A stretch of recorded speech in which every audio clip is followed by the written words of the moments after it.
Bonsoir, Bana notre Père. Bonsoir, vous tous qui aimez la télévision chrétienne Sango Malamou, qui nous suivez à Kinshasa, au Bas-Congo, et de l'autre côté du Congo-Brazzaville. Que Dieu vous bénisse. Je suis très heureuse de vous retrouver ce soir dans notre émission et votre émission, l'émission que nous aimons tous, Cantique Info. Votre émission qui est là pour vous informer. Je vous ai toujours dit, mais il faut toujours rentrer à la source pour vous informer. Raison pour laquelle je me suis battu corps et âme pour que solo anande oyotroye ba solo anaelelo bolobi ah maman j'ai to yamba mu kolonini oyambaki ndeko na ye Eric kasi toza na posa iye moko pa leka yangwana ba na notre père na poko lelo toza ana papa Patrice Ngoyi Musoko. Bonsoir frère Patrice. Bonsoir ma sœur Angèle. Sangoni papa. Oui, ça va par la grâce de Dieu. Amen. Nayebi ke ba na notre père ba yebi papa Patrice ba yebi kasi na lingi o mekana ko salela biso parcours ya frère Patrice Ngoyi Musoko. Azali nani autaki wapi po lelo akoma oyo ye akomi. Gloire au Seigneur. Frère Patrice azali mongongo ezoyembela nkolo. Ndenge batunaki Jean-Baptiste Yozanani a évité ne koloba papa nanga noko nanga kombo tel habité sobolandi wana e ozanango passe-temps po ekobikisa bino te me bino boyeba kaka ke nga naza mongongo oyo ezoganga na esobe bobongisa nzela na nkolo po azali koya lokola ndeko na bino Patrice ese boyeba ye mais identité ya malamu ezaka ke Patrice ne mongongo oyo aza koyembela nkolo koloba bobongola mitema mokonzi azali koya. Gloire au Seigneur. Merci frère Patrice pour la yamayo. Bongo tokoki koyeba depuis mbula ni papa Patrice obanda koyembela nkolo. To éviter année peut-être ezaka na mutu bana nzambe banika koyeba. Gloire au Seigneur, je crois ça fait des temps et nabani koyembela nkolo kala nembike ko banda bu mwana tuza ko kende église na papa botibiso comme biso na église so kazali ko yemba biso ko yemba mais ko yemba penza boyekelelo cassette ko bima bato ba yoka biso ndeto zo tatola nkolo. Je me rappelle faisait la vers des années 80 85 oui 85 86 wantobani koyemba ko fansa pena mosala koyemba très bien ndeti bane pusani tobani ko bimsa cassette muke tilelo. Voilà, gloire à Jésus. Papa Patrice cassette à liboso oyo bimisaka comment na misa kini ba cassette ni d'abord les a toujours mon âme l'éternel 1 mon âme l'éternel 2 mais banzembo pona ko zo référence na yango cassette liboso et parmi banzembo ezakuna ezali mokolo na suka bandimi na nkolo Yesu et banzembo wana cassette ya mibale na continue ya mibale. Continue papa. Merci. Cassette ya mibale ezali côté na yembi Jésus oye libala butu yango likambo somo yoda tekisi Yesu.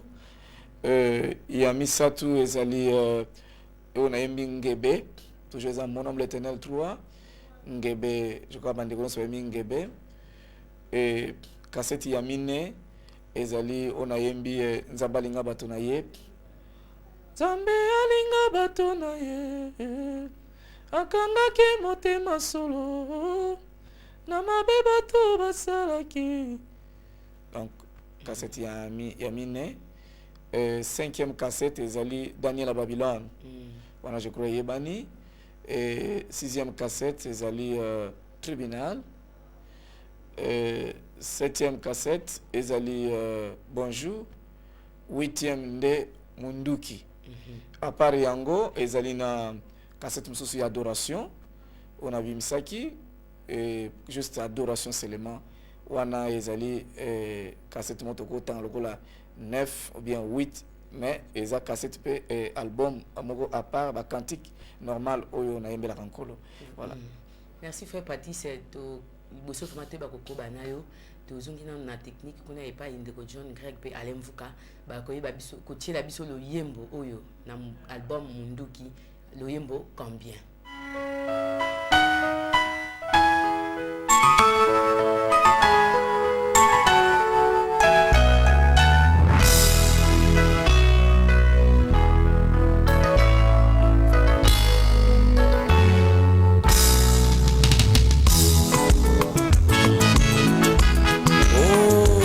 Alléluia, Jésus.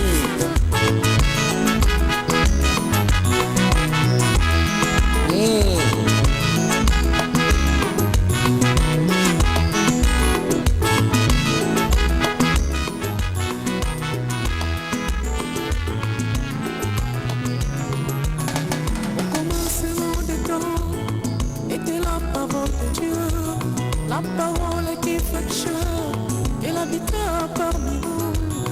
Nous l'avons contemplé à la gloire de Jésus. Voici l'agneau de Dieu qui ôte le péché du monde. Voici l'agneau de Dieu qui ôte le péché du monde. Son nom c'est Jésus qui ôte le péché du monde. Son nom c'est Jésus qui ôte le péché du monde.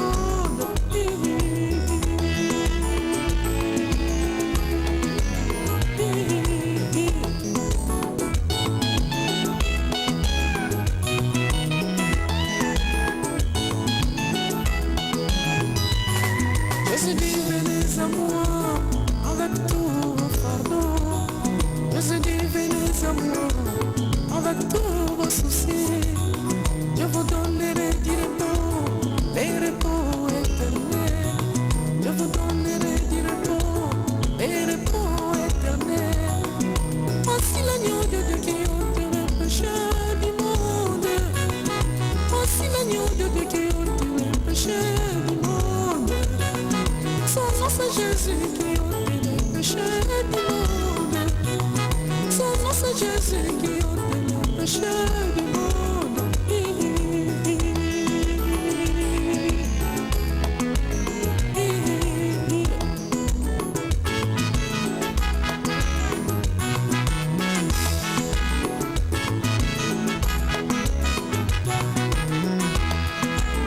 Oh Jésus.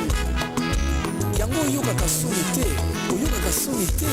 Mikolo nyonso kolongola bilamba na miso na bandimi na miso na bato libanda. Soko oza koteya oyokaka soni te. Atako baministre ya mokili kutu boye ezalaka te. Ata basango kutu bandeko na biso basango jamai omona sango alongola sultane nde na miso na bandimi ezalaka te. Soko oyebaki eke ntango koteya okotoka mekoke konongola yango avant nyonso wana kaka mpo bato bamona bagrife batala valeur ya elamba mais wana te lakisa biso nde l'agneau bien-aimé. L'agneau celui qui ôte le péché du monde. Jésus dit venez à moi avec tous vos fardeaux. Jésus dit venez à moi avec tous vos soucis. Je vous donnerai du repos, les repos éternels. Voici l'agneau de Dieu qui ôte le péché du monde. Voici l'agneau de Dieu qui ôte le péché du monde. Son nom c'est Jésus qui ôte le péché du monde.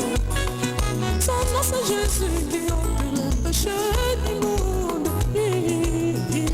Oh Nkolo bien-aimé, nakoyebisa eloko moko. Biloko oyo ya ndako batelevizio bampeto banini eza ya ndako. Soki mokolo moni yango ekomi libanda na balabala seke ekomi ya koteka eza susu ya ndako te. Okomona batie bapri oyo ya ndako eza ya ndako. Ezala biso mpe bilamba tolataka eza na bilamba ya kati mpe ya libanda mpe ezali. Oh Yahweh, alléluia. Jésus dit venez à moi avec tous vos fardeaux. Jésus dit venez à moi avec tous vos soucis. Je vous donnerai du repos, les repos éternels. Je vous donnerai du repos, les repos éternels. Voici l'agneau de Dieu qui ôte les péchés du monde. Voici l'agneau de Dieu qui ôte les péchés du monde. Oh Jésus. Chemise donc blouse eza elamba ya libanda. Caleçon to ba slip eza elamba ya kati. Yango bien aimé soko omoni mutu na nzela alati caleçon to slip ya kati ebimi libanda na mosika tuna ye prix parfois aposani kotia prix na mokongo tuna ye combien apesa yo prix ya kati eza ya kati libanda. Oh Yahweh Nangai. Alléluia. Voici l'agneau de Dieu qui ôte le péché du monde. Voici l'agneau de Dieu qui ôte le péché du monde. Son nom c'est Jésus qui ôte le péché du monde.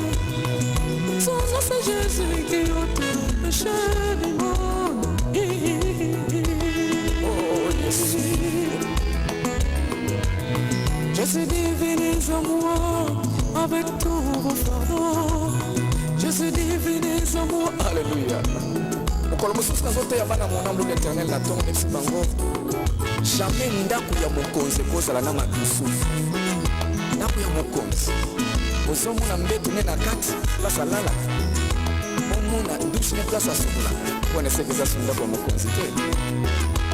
Koma moto akozala azotambola bozomona caleçon ne libanda ino boza mosika bomona numero ya soutien na couleur seke aza so mwasi ya moto te aza ya bato nyonso.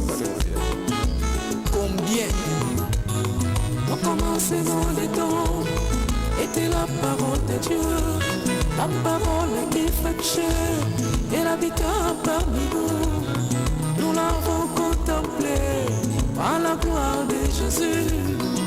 Voici l'agneau de Dieu qui ôte le péché du monde. Son nom c'est Jésus qui ôte le péché du monde. Son nom c'est Jésus qui ôte le péché du monde.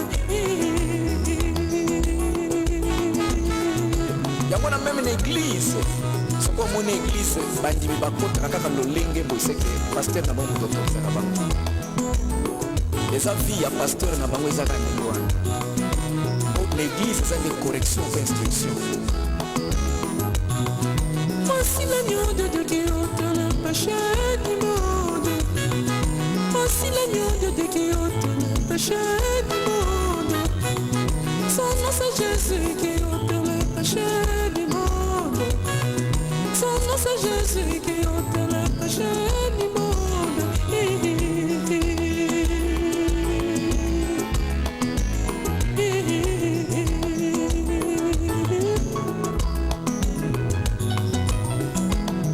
Église na nzambe yango eza pikiniki te yango wana tolongola misu na makambo ya salite totala biso lanio totala nio kotala bakutiri ya pambapamba te komama nkolo soki olingi susu koyeba nzembo malamu lakanga bisika nyonso nazokomisa nkolo po oyoka. Voilà, frère Patrice touti kolanda loyimbo combien na kotalaka namoni oza kopesa vraiment toli na bilenge basi oyo baza kotika nzoto nzambe apesa bango lokola tempelo ya elimo santu libanda kasi ngai nayebi te nalobi te ke nakoteli baseur oyo wana mais naza komona mpe na vie quotidienne na kati ya Kinshasa tozo komona na bana na mibali bakomi kotika bapartie intime na bango libanda omona pantalon ekiti ndeko Eric bazobenga ngo nini soki taille basi soki ba fesse nayebi te frère Patrice pourquoi message na yo ekendaki juste pas ba jeune sœur pas na ba jeune garçon. Gloire au Seigneur. Ma sœur, nakanisi nakutala boye d'abord automatiquement bandeko bamibale mingi bakomi déjà interpellé même bango moko na nzela nzambe na mawana ye aza na façon ateyaka oui même tant tokendaka na banzela tant toteyaka évangile nebi te soki boremarka mote menga na remarkaka okoteya okuta na bato mibale moto oyo mpenza ozoteya soki osali attention te na yo ozoteya na moto accompagné ye moto azoka accompagné azoka liteya parfois mingi koleka oyo moto ozoteya parce que afandi kimia azali kolanda bandeko mibali nzambe azoteya bango. C'est vrai ata totangaki bango te mais nzambe azoteya bango déjà bango moko. Nebite souci no ezali ke totika onana bandeko basi toteya na bango mibali basi na mibali po jeunesse yango na moni ezokende nyonso nzela moko. Nkola akumisama ke bazali vraiment koyoka changement kama ezokota na bandeko mibali bamoni ke ezaka mpona bandeko basi pamba te po base penza ya séduction mingi eza d'abord basi. Je crois par la grâce du Seigneur nakoko me rappeler que tant cela qui point de presse je crois Seigneur a permetaki que na lobali kambo oyo que ezali 21e siècle tozali kokende ezali pona ba oyo bayebi batanga balandaka histoire ya évolution ya monde et na moment ya conférence je crois conférence de Vienne et ezali âge ya poisson âge oyo bazali ko célébrer poisson c'est-à-dire ezanini eza moment oyo diable ali ko exalter ko tombola nzoto ya mwasi asakana na monde ndenge alingi bandeko mingi ya basi eza bazo ko lata biloko wana par inconscience diable azali ko utiliser bango moyeba yebe ezali te parce que biloko wana nzamba lingaka yango te et balingi bacha nzoto ya mwasi ko lokola jouer ko latisa ye ba prétexte moko mona ke non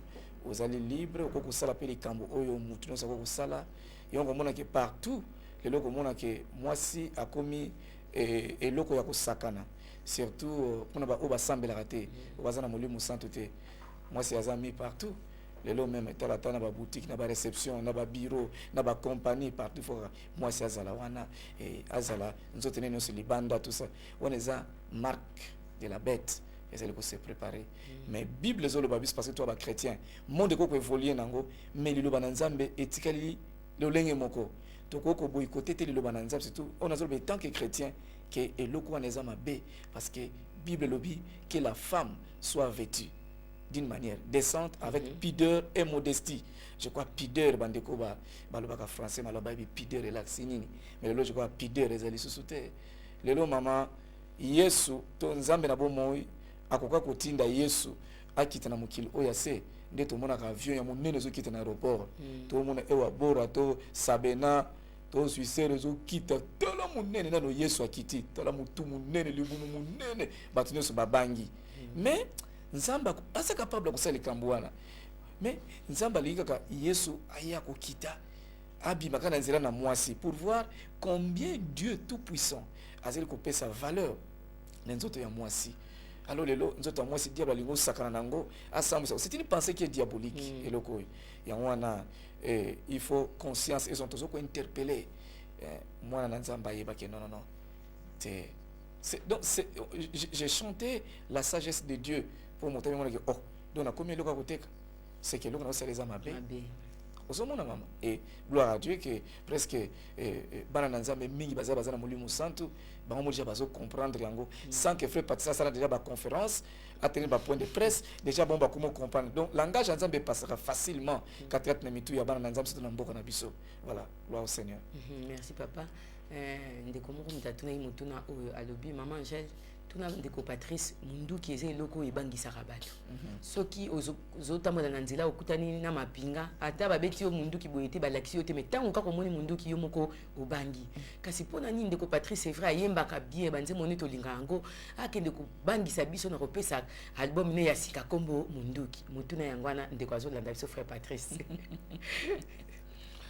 Gloire au Seigneur. On a kanisi natango landi cassette je crois ayuki déjà contenu amone ki eza solo ko bangisa yete et spirituellement peut-être ko expliquer le ce qui mundu ki beti mutawala la so pongi azate donc les botans nzembo la muka pongi c'est parce que mundu ki beti nana ko la pongi so ki bandi tu ata pongi ngo yaka mingi bandeke kuti likolo bazo panza na so ba ki masasi beti lisasi na nzambe si beti mundu ki yankolo si beti bola muka c'est-à-dire bolungwa na pongi ya satana longwa pena pongi ya satana mais na kati kuna je crois nzembo ezaka mundu ki pamba te ba titre ezebele mundu ki ezali titre ya nzembo moko lokola combien lokola Jésus la solution lokola ma vie ici-bas mais parmi ba nzembo wana Saint-Esprit nzambe na bomo a meminga ekozwa ke titre ya nzembo na zoa mundu ki parmi banzembo oyo eza na kati eza te po eza important koleka mosusu non mais ezali titre onkolo apesaki oyo esengeli pour na moment où tozali voilà gloire au Seigneur. Na kati to kuta combien de chansons lobi? Eza 8. 8 hein. 8 oui. Donc parmi yango pe munduki na kati. Munduki na kati. On sali quand même exception pour tout le monde ba musicien mingi abimisi album apesi ne titolo ba La Fleur mais na kati okuta nzembo Fleur ezalité. Or yo na kati album munduki to kuti pe loyembo munduki. To linto ba papa Patrice orchestre na yo. Po yemba yo moko to zala na bana na sima oyo ba accompagner yo. Eza na kombote. Pour tout le monde a affiche des typique frère Patrice to éviter. Oui, ezali un peu une erreur mais et qu'on même biso na li feloté. Eza erreur moko et salami mais chaque fois ba affiche na biso ezalaka mon âme l'Éternel présente frère Patrice. Mais le lo bateau to tina ki ba la conception ya affiche nde ba sali moi imprudence wana ba senga ki esquisse mais déjà si ba imprimer déjà ba affiche ba jaquette je crois na mone que eza penza problème moko makasi te ke tozongela so eza ke erreur moko eza na nzembo wana faut tozongela studio mais eza nango affiche donc eza pena lisumu te eza problème te erreur eleki nango mais eloko eza surtout mingi naza na bandeko groupe mon âme l'Éternel ezali eloko pe na komisi nzambe bamoni quand même frère Patrice mais aza na ba musicien na kati affiche je crois bazomona bango aza ye moko te voilà gloire au Seigneur. Papa Patrice tozalaki mardi na Grand Hôtel et pas yo ape otenaki conférence de presse na kosepela na bandeko oyo bazalaki kuna te elongo na biso bameka kolanda nano extrait oyo la parole de Dieu. Nous avons encore beaucoup à faire. Les gens, nous avons des voleurs dans nos églises, nous avons des impudiques, nous avons des menteurs, nous avons beaucoup à faire dans l'église. Mais on peut encadrer un enfant, une brebis, dans l'église qui veut faire la politique, on peut l'aider. Mais moi, laisser la chair pour aller, non, ça peut passer, mais Dieu peut me taper. C'est pas bien. Ok. Deuxième question pour le changement de la mentalité. Je crois que vous avez posé une question qui est au même moment une réponse. Frère, c'est pas aujourd'hui que nous avons commencé avec le changement de la mentalité. Parce que c'est dans la Bible. Quand Jésus est venu, il a dit « Répandez-vous car le royaume des cieux est proche ». Donc changer de comportement, changer de mentalité. Donc c'est que nous continuons. Gloire à Dieu qu'aujourd'hui, le gouvernement vient nous rejoindre. Nous sommes très contents. Que Dieu soit loué. Merci. Mais un moment il comme ça bokoli yaya oui leki oui yaya na ketonga place ngo boyo ake abani ko sala vie on ndenge nzamba zo mema eti kino liboso ouais la zame qui nanga na éviter pas mingi ba question moko et mon na neti ke oya ko lo makamwande kunanga awa parce que mais nous sommes dans la bande de Koboza, la chroniqueur. Nous sommes à nos salles d'émission. Alors, on va moyen la bande de connaître les plateaux. C'est la madame.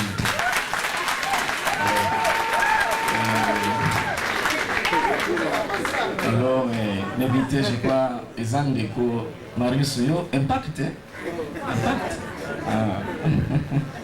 Ok. Donc, voilà, c'est ça. Mais dans Moussala, on a dit que nzamba za façon inspira kangai kozela mbongo ekoka tote mais c'est bien na uti ko féliciter nzambe so les ana bato ba vendre ba producteur na bango na vendre ka nzambe na ngai vraiment c'est un bon producteur il donne autant convenable aza bien et mon bilan on besoin ba producteur ka bango ba zangi nzambe bi sa bango bo associer nzambe nzamba pesa bien donc musala na ngai na sala mo na temps onkolo asengi na sala neto na koloba banzembo ezali avant de na kikoto oui c'était lobby on a zako kanisa ko soutenir musala oyo na ko leka ba avant de na ba moko tardif pour na bondela na oleka kana voiture muso ka se mutazo tawnzo tina yeka ko intercéder na banzembe ba ange no bazala wati mukolo ya mardi na zoleka lekawa na zongi tina zonga kindao je intercéder dans les autres intercédés, ça m'a inspiré dans des bois sika. Mais mon aïe m'a dit, et coupé mon bimalé, le coup bimalobi. mais ce qui nous va permettre de faire comme mon okonangai titabe bobima. Donc ça n'a rien à voir pour le qu'est-ce que vous avez la mbongo, vous avez la boité. Et côté wana boyo ko betale bakuna nkolo. Ezata ya nkolo na zina ka marios. Ta ya nkolo.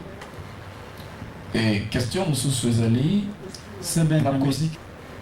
Oui, mais les langues sont sali commerce ya ba sucre ya manini yekutula. Yekutula. Yesu azaki muto ba saison. Akokenda kuti muto azoteka malala, azuli lala binisi mitene lilala wana. Ake akuti muto aza bolumbu, abadola tsa muto elamba binisi liteya. Mbamba na Yesu bozoka wana eza message munene.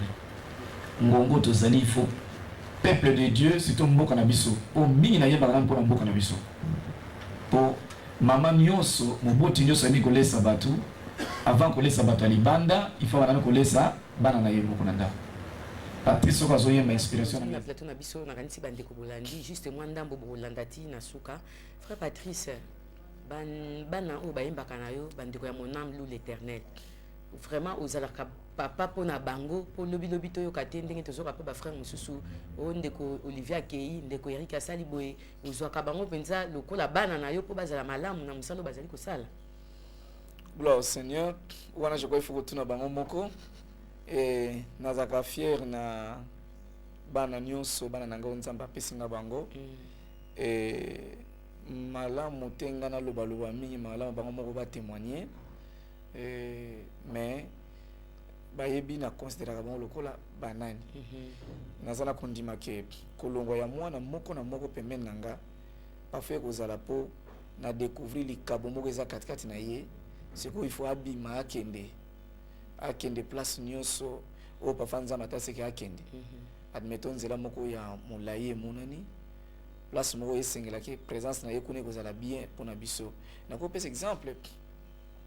Parmi bana nazaki pena mwana oyo azalaki cameraman je crois bandeko mingi bayebi Michel azaki encadré epai na ngai quelque part baza komona que non Michel azaka cameraman mais non il bénéficiait de notre encadrement par la grâce du Seigneur.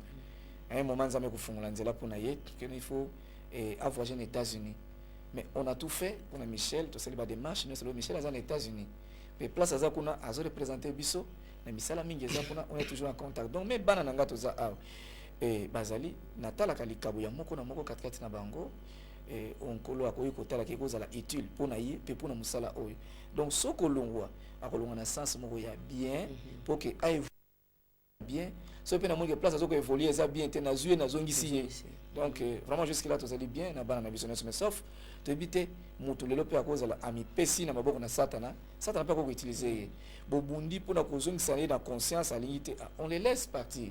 Moto super akoya akotuna non tala effort bande koni basalaki tala effort encadré na bango asalaki mais ya yoka kité bazali pe na orchestre bazali bamususu bazalaki na ngai mais na mutu makasi parfois bazalaki très impoli bazali non oyebse bo ayoki te allez boche ya côté bazalaki pe c'est au côté bande ko la mibali bazali bazalaka impoli parfois quelque part ba komona mais ndeko na pas bazalaki na non mais a manifester comportement parfois ya mabe yango na frère na tolongola ki ye toche ya côté parce que pas na biso pe discipline ezelo moko ya makasi penza bat baye bakate pourquoi ba Pierre Jean Marc Olivier ba bien makasi Jean Marc mais bazako benga bango disciple de Jésus mais mot disciple na quatre autres discipline c'est-à-dire baza bato bazako tambola na discipline ya Jésus Christ c'est pourquoi bazalo ba les disciples de Jésus donc ndeto tambola na bana il faut discipline ezala moment so discipline pe ezate bon a vraiment mis à côté voilà. Gloire au Seigneur. Tozoko ba émission na biso bande ko balandi frère Patrice moto na mususu yelinga to monaka toujours mon âme loue l'Éternel la production ya ba album na yo moko olingo za la producteur malgré tout que ça s'associe na bande ko mususu ba distribuer ka pourquoi il faut kaka yo moko to mon âme loue l'Éternel et produire ba album à frère Patrice o éviter ka ko zo ba producteur pour ko éviter ba makambo to yo kaka juste après la signature ba contrat na bande ko mususu to ils a vision na yo mosala na olingi kindendenge wana.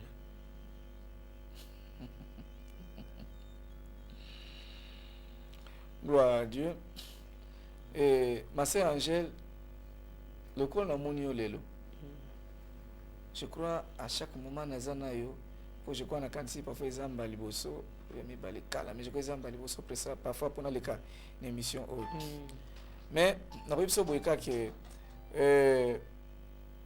les lobes moninga na Sœur Angèle tout ça la émission mais le lobby ba moninga te na ye c'est parfois to zwani to kamatana na ndenge moko ya mabenga na ye mais ce qui ngana to za bien to travailler bien ngana yo. Mais comment on t'a quoi bien que l'ongwa na Sœur Angèle qu'on travaille sur na Sœur Angèle pour ça sur émission na Sœur Angèle non donc jusque là producteur ya musala nanga eza nzambe na bomoyi nzamba zana ba façon na ya osala ke musala oye kenda ka liboso siko comment mutu akoya kulonga na makasi na longo epa na nzambe na kende pa na ye moi mon producteur c'est Dieu est bon ma Sœur Angèle kangama na nzambe meka yeso ki nzamba za mabeli kamte okimi epa mutu azama malamu koleka nzambe mais Dieu est bon. Bamususu, base la distribution, bakopesa bango distribution, mais le producteur c'est Dieu. Na banga koto ba frère Patrice, yo moko producteur. Non, moi c'est beaucoup, c'est trop pour moi. Mon producteur c'est Dieu. Il a beaucoup de méthodes où il y a ça là qui musala ou qui liboso. Donc c'est Dieu le producteur et les autres sont les distributeurs.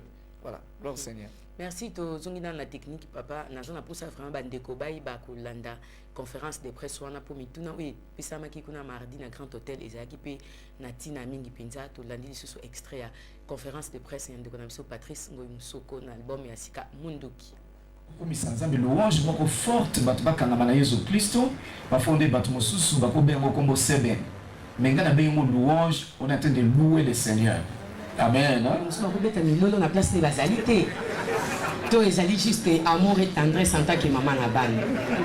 Et puis ce qui peut tolandi banzimbo nyonso to monete oza le seul oyo sala ka lead. Au moment où on a groupe ba Eric baza bande comme sous baza ba ko sala lead pourquoi kaka yonde il faut tinda ka oboraka. Moi ba biloko na merci. Ma sœur yeso loba ke boye même Bible lobi. Wana kansi bande kono so ayoka. Moto avanza la nanu mukambi liboso na bato ayi bananu kokamba ndako na ye moko oyebi epa na nga soki oye place nzambe apesa biso to adoraka Seigneur à tout moment oye kosenga meme liteya kozoteya question ya liboso na posa est-ce que oza marié soki oza marié te tokoyokana te okoteya te okoteya te ata oteyaka mafuta ekita oteya te parce que il faut na to bandenge yo moko zo diriger ndako na yo avant wela ko diriger bato mususu yango na ba masanga mingi o ba pasteur ba célibataire bana ba problème ebele et vraiment ce qui nazo ki ko ignorer moi si na ngai parmi ba yembi ezelo ko boko mabe na kozo ete au même niveau na ba yembi même ba yembi bazali de quoi baza bazo yoka na kemsa bango mingi pona moi si na ngai d'abord babenga ye mama soto lobi mama ezate ke ye mutabuti bango ni osote kat na bango za mosusu bazamba ba mikolo na ye il faut baza na respect donc eza makasi telefona sala soki nazo ko ignorer moi si na kati na musala non ça la différence na yete même nzamba kosepela te ça c'est dans la Bible yango wana ya des fois mololo no pesa la bien abeta bango bien musuna laxi beta boye abongisi on ndenge ya bomwasi pe bimaka bien lelo nzamba zo sunga ke bato baza édifier na tina na yango amour ezali ndenge lobi nyonso eza kuna na kati esangani ka kuna na kati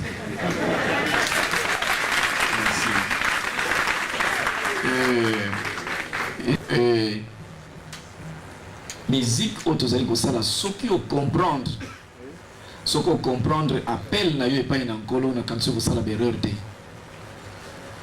cassette ezanga moto naza koyemba meme bana n'expliquer bango cassette ngango nazo yemba ba lead il faut ngana sala yango parce que dirigeant ezali ngai bana ba yiko accompagner ba on se passe ko accompagner ngai mais soki mutu moko akombi sous l'égalité nanga il faut na bana ko aider bien bazana banzembo de bazaba mususu mais nous savons que Sosa Nzembo, Pesanzembo na bano bongselo très bien, nazo bongselo yango.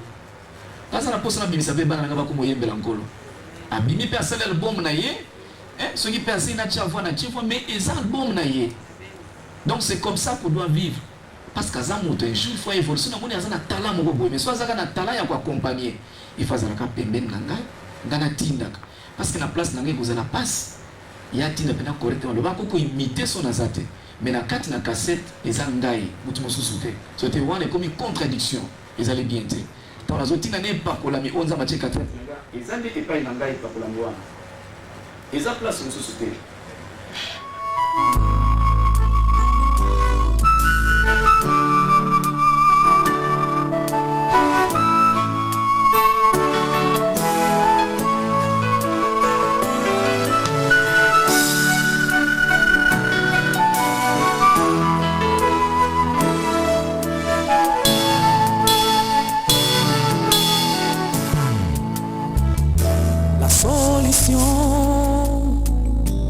Nos problèmes, c'est le Seigneur Jésus-Christ, il est avec nous, tout va gérer, il va nous consoler.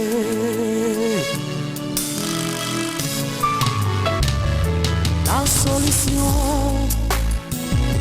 à nos problèmes, c'est le Seigneur Jésus-Christ, il est avec nous, je vais gérer, il va nous consoler. C'est Jésus qui est la solution à tous nos problèmes. Amen. Oh, c'est qui? C'est Jésus, c'est qui est la solution à tous nos problèmes. Alléluia.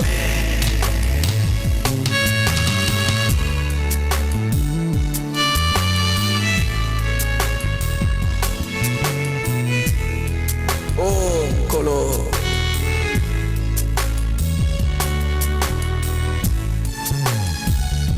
La guérison de ma maladie,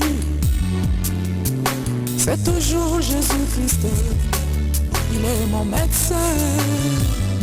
Jehovah Rapha, il va me guérir.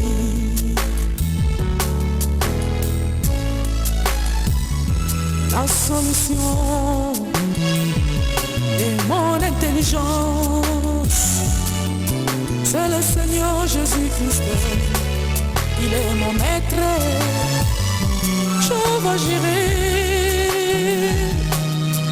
il va m'instruire. C'est Jésus qui est la solution à tous nos problèmes. Amen. Alors c'est qui? C'est Jésus qui est la solution à tous nos problèmes. Amen.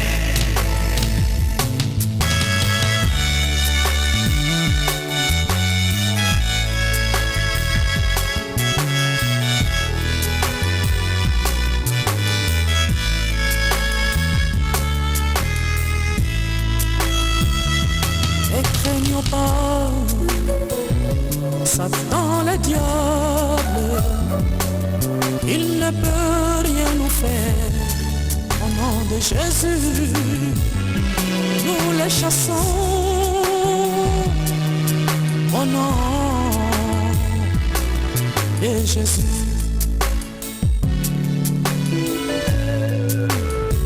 Ne craignons pas Satan le diable, il ne pourra rien nous faire. Au nom de Jésus, nous les chassons. Au nom de Jésus. C'est Jésus qui est la solution. Patrice, na album Oyo Munduki na ebité bana na Nzambe message nini oyo vraiment bakoki ko retenir. C'est vrai banzembo eze beleza 8 na kati kasi bakanga nini oyo kitango azotambola na nzela esika nyonso aza na mabondeli esika aza kosukola basani akende hôpital to aza na wenze maloba wana etambusa bomoi na ye po esunga ye na vie de prière na ye en tant que mon Christ to pe mo pagano pa ba pe ko bongwana. Gloire au Seigneur. Ma sœur Angèle n'a habité parce que jusque-là, n'a précisé bateau sikanine pour téléphone, impression ya bateau. Moutra frère, n'a nzembo tel. N'a nzembo tel. Moutra nzembo na ye. Alors, n'a dirigé bateau na nzembo nini, mais n'a kulinga. Kwa saka bateau ke avant la cassette. Bonde lanzam, senga Saint-Esprit, asunga yo.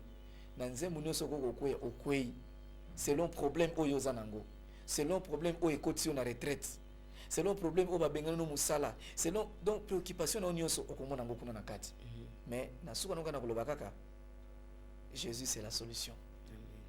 Yesu a solution na nyonso. Ba poser une question moko quelque part le frère bongo pona ba oyo mususu bandimela ka Yesu te kaza solution. Okulu ba nini pona bango. Je crois que dans le bac il commence à reprendre en awake parfois azana tort penzate azana torte pour ne pas azangi muta ko lakisa ye que Yesu a sa solution pour y ba que Yesu a sa solution tant que Bible parfois autant ka ba revue autant ka ba journaux kaka mais quand na Bible otanga okoya komona que Jésus il a la solution à tout problème pas quelques problèmes à tout problème. Parfois yo moko koyeba te mais loka bato basunga yo balakisa yo nzela ndenge ndoko ko arriver à komona ke Yesu aza solution même ngo ko benga na téléphone na opesa numéro ya téléphone so ozana tanto kutani to bondeli okomona po to mona pe bato mususu aye na problème frère na bondeli mingi problème na ngai mais na zoka solution te na kena ndako ba médecin na koti boy mais tant koya obandi ko prier au moins nzamba apesi solution ça arrive même pas na Yesu pe ezalaki ndengo wana moto koya leli abina koti boye na umeli na tamboli boye mais Yesu yokelanga mawa au moins Yesu pe abondeli solution pesami. Donc il y a des fois ce que soit solution c'est le problème pour battre ko guider au basalité mais benga kutana sote na basali na nzamba za pembe na bino basali na nzamba ya solo kutana na bango je crois tant beaucoup bon de là pour mona ke boza solution. Gloire à Dieu. Conférence de presse ezalaki un grand hôtel. Maintenant sortie officielle ndenge to benga to présentation ya album na ebité ndenge to koma na momesano em surtout ke na salle boye po to kende juste ko savrer na bozindo ba nzembo nyonso esa na kati ya mondoki eza prévu pour quand papa Patrice? Oui, tozali ko prévoir yango na kanisi avant fin de l'année déjà bozo zwa date.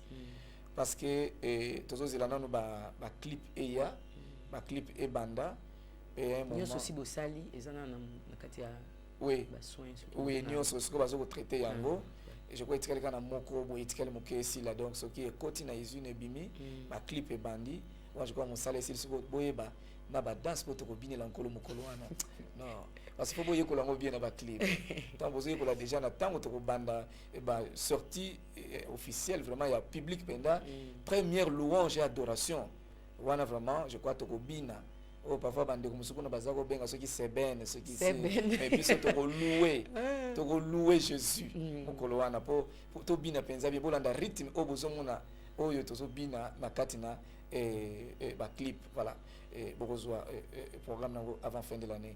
Gloire au Seigneur. Ni kamba producteur papa to si ça qui t'aime na kataki o maloba ko koba. Oui maman merci nzamba komisama c'est-à-dire premier on a za ko loba bonania ko si saboike na ta on a zo loba ke producteur na ngai eza l'Éternel des armées na lobite ke naza na problème na ba producteur ya mokilo ya CT baza bandeko basala misana bango bien kutu na yoka na kana bango bien banzemo mingi na pesa bango bazali ko distribuer bango moko ne bazoyeba ke ba principe mosu nzamba pesa ngai ya kosala musala bafoi pa na bango pe ekozala ndenge wana te po mutu na tango azosala musala na ye azana ba intérêt ne pas azali ko viser ezali biloko mosusu parfois pa na nzamba pekisanga biloko wana babiso to koyoka na bien te olie ezala libaku te ye asalika musala na ye po muli mama principe par exemple ezani na mettons lelo tango na salaka sortie officielle même en public En tout cas, je crois que vous avez tout mon côté lelo net parmi même bateau passer la distribution alors que on a pesa qui autant. Non, même on a parlé du peuple même wapi. Nzambe munga simba mitema ya bato. O ayeko même autant. O ya celle boti to organiser journée de louange en public bato baya adorer Seigneur.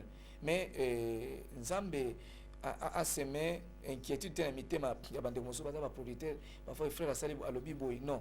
Le mabe pour na binote musala bino bosala bien selon vision besoin. Ngai pe na musala na ngai natikela Dieu producteur, mon grand producteur l'Éternel des armées, et pour natosa ou yaye toza la problème ngana yete par exemple pesa nga mibeko bilo comme que place ozo yemba muto akota ne bakota na église parce que ngai nazali d'abord pas musicien mais d'abord suis serviteur de Dieu. Je prêche l'évangile dans la chanson. Ndenge bakota na église pasteur azoteya ba futaka droit d'entrée na porte. Ndenge yope Patrice place ozo yembela ngai pour il faut na kango la bato. Maté nazo pesa banzema nazo pesa yo. Eza maté pour na bikisa peuple na ngai na porte oko futsa même pas un cas. Je crois et loko wana na ndimite ko bandeko mingi bakoko lingango parce que ya bimisi misolo na ye alingi azo ba intérêt na ye. Poto zo na problème te en tout cas na ko kolingate na ko na mutambu ya mutu. Katika mokilo sisi tunakozo na problème na nzambe na bomoyi. Eza un peu na moi biloko mike parfois otoko koyoka na te et ozala ke Patrice na mutu tele bakamatani non non. Dans la kamatana na mutu moko te pona ye manzemba koloba loka kimia na mutu nyonso. Voilà, gloire au Seigneur. Frère Patrice, tu ok, malé même la souka kasi makanisi elinga iboy. À tout moment obimisaka nzembo ekuta na kato balbare coïncide kana situation moko ou sociale ou économique ou politique ya mboka na biso. Na ebité ngana na moni to bengaka yo prophète Patrice Ngoyi Musoko. Na ebité papa. Pour ça quoi prophétie moko tango lobi yo ngebe toyoni ba ebola ba bilo mususu tango to lobi bonjour to moni changement de mentalité na mboka lelo to komi na munduki to somona pe makambo to za komona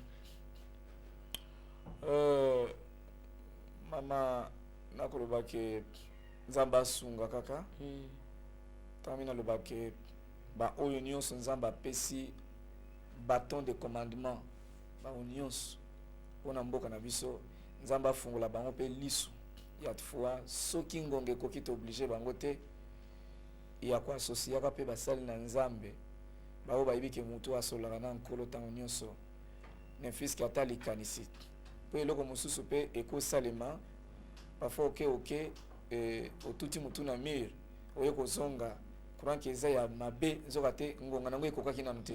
Donc bref pour dire que eloko nyonso otosalaka il faut tozela ainsi dit le Seigneur. Il faut nzamba loba à tout moment.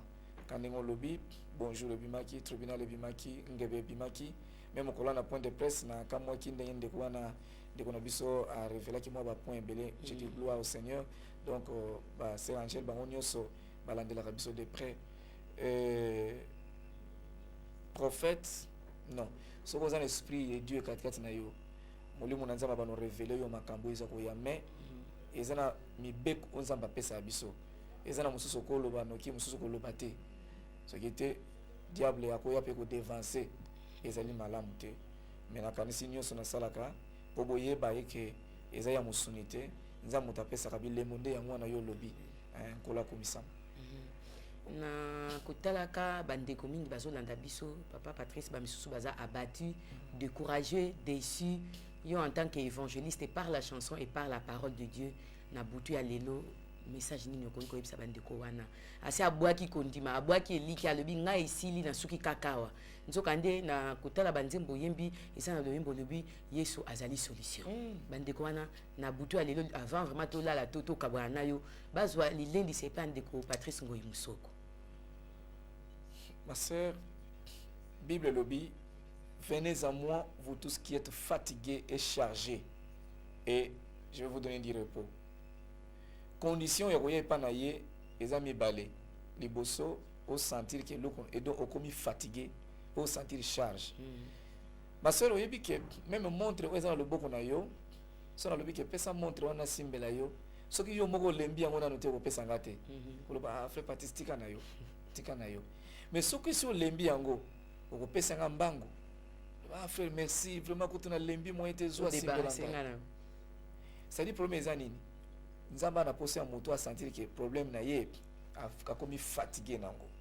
a sentir charge katikati na ye opesa mais soki olembi na no problème na yo te eza passe pour pesa ngo epa na Yesu soki oza fatigué na no likambo na yo te eza facile te pour pesa ngo epa na Yesu bino ba o nyonso bolembi oza na hôpital oza na prison oza quelque part na nzela oh oza fatigué mais eza na mutu akoya komemela charge na yo obi eza na ndeko moko na nzela ekulusu aya komemela Yesu ekulusu akokaka ete komema ngo tina suka mutu amokili so pesi charge un moment akobwaka yango moko bengo yakako yakozwa yo moko likambo na yo ngape yanga ezali mais pesa epa na Yesu Kristo soko zo ebatende ya kopesa mo epa na Yesu benganga na koyebisa yo même na téléphone na relation ndeni kopesa charge epa na Yesu po yenda za solution tala Lazare eliki akute za susute mabele si bache na se ya mabele mais koya ya Yesu apesi solution mais yo ozo talanga na mbeto hôpital okufi nano te ozo loba kutu bino na clinique université na ute ko bondela pona bino avant-hier bozo landa ngai ozo pema nano okufi nano te nini kozaka pona Yesu asala koleka wasala ki epa na Lazare akosala Daniel bazo memeti na kati na libulu bato bakangaki Daniel ba yebeki teke ti bazo mema Daniel nzambe pe azana zolanda baombe ko yeba nzambe ya Daniel kaka après tambe komona ke Daniel afana yeka bona ba lion azo solo kati na libulu beko yeba ke no do muto ti to bwaka ki na libulu to bwaka na nzambe na libulu po nzambe akoko trahir yo ata mukolo moko te oche like pa ina nkolo Kongo mobimba ya onze mona mike mbamba na Yesu boyebi ba histoire to passé aza solution ya photo za la mbamba pa na ye gloire au Seigneur. Merci frère Patrice. Lelo ezali le 22 septembre ezali 6e anniversaire ya mariage à sœur Angèle na papa Fleury Mpaka toza na posa kozwa liloba ya lipamboli euti pa ina yo kola kumisama vraiment on prépare ki yango penza nzamba pambola bino abaksela bino esengo bomona vraiment lokola nete eza mokolo pene bolingana ki wana amen o papa ba yebisaki ke mbule ezobeto kokoma te kuna ya bite na okende kaka na kobata na nzela à tout moment na libala na bino nzamba sunga bino bozalaka na weekend moko ya inventaire ya vie na bino osalaka inventaire bino mibale bofai na mesa ntango bozolia papa atuni mama semaine omoni nga ndenge nini pesa ye ba remarque te papa mikolo zaki no bien mais sauf mercredi oyaki retard na liaki na retard papa asengi pardon papa pe atuni pa mama ibongo ngai omoni nga ndenge nini mikolo yo nyonso mama pe alobi papa pa alobi te chérie ozaki ka bien mais sauf mokolo na yaki chemise na ngo sokolaki ango na retard limbisanga inventaire chaque fois ya libala na bino ya makambo omona ke libala na bino e bando pakola makamba futa tout moment kozala na ba carnet noir te yo yebi le 25 likambo salaki nga boy te eloko anezala te zamba pambola libala na bino na komona Yesu Kristo amen te komi vraiment na suka papa soki okoyi kopesa numéro ya contact pour na ebiki après émission oyo bandi kwa Kinshasa pe abraza bakobenga soki tolingi tozwa frère Patrice Ngoyi Musoko tokozwa na numéro nini gloire au Seigneur numéro ezali 099 99 encore 23 927 099 99 23 927 soko bengi okozwa ngai pe tokosolola merci. Merci na ndeko Patrice Ngoyi Musoko, merci na bino bana. Merci à l'équipe technique et Tomoni Dev Moulamba, Papi Kobi Digital, Egide Mouzi, John Greg Mampuya, Alain Mvuka. Merci pe na ndeko na biso Eric oyo tozarane chaque jour pour ta kusungana na kati ya musala na ndeko Patrice Ngoyi Musoko. Merci na pe frère Patrice Ondimaki invitation na biso. Toza ko succès émission na biso na extrait à conférence de presse pe loyembo na biso mbamba na Yesu na lingi vraiment le kanenge to binela ki yango kuna na Grand Hotel ya Kinshasa nzamba pambola bino QQ. Est-ce que le frère Patrice pour ça la clip moko balancé dans le marché on ne sait pas nous autres c'est vrai tous autres on se sent appelés attirés pour nous diffuser yango pourquoi parce que ça interpelle na peine que le basso sur le français et nous allons rassurer le peuple de Dieu et que na Congo Yesu Kristo Congo ekobonga Congo ekobonga pe Congo ekobonga kobonga na condition za oyo biso nyonso tozala mbamba na Yesu mutu mosusu te po moto mokili oyo bokobetele maboko na ntongo na midi ya bebisi bokobetele maboko na midi na poko ya bebisi akende mais eza na moko oyo asalaka bien na ntongo asali bien na midi asali bien na pokwa c'est Jésus-Christ de Nazareth tokangama na ye tozala découragé te monduki eye teke po koyebi soki bwaka arme oza nango te mais juste pour rappeler yo monduki ezaka thème oyo tozwi mais minduki eza ebele mpona chroniqueur caméra no eza monduki micro no mpe eza monduki mpona pasteur bible no mpe eza monduki mpona militaire monduki mpenza ya monduki mutu nyonso frère Patrice mpe micro na ye mosala na eza mpe monduki donc oui bachaîne nyonso eza monduki lelo tokomona ke même partout eza na déviation mosusu mpe ezokota na population ezaka parti ya biloko bazolakisa na bachaîne na batélévision eza mpenza bien te donc moto na moto abongisa monduki na ye esika ye azali pour que servir vraiment peuple de Dieu.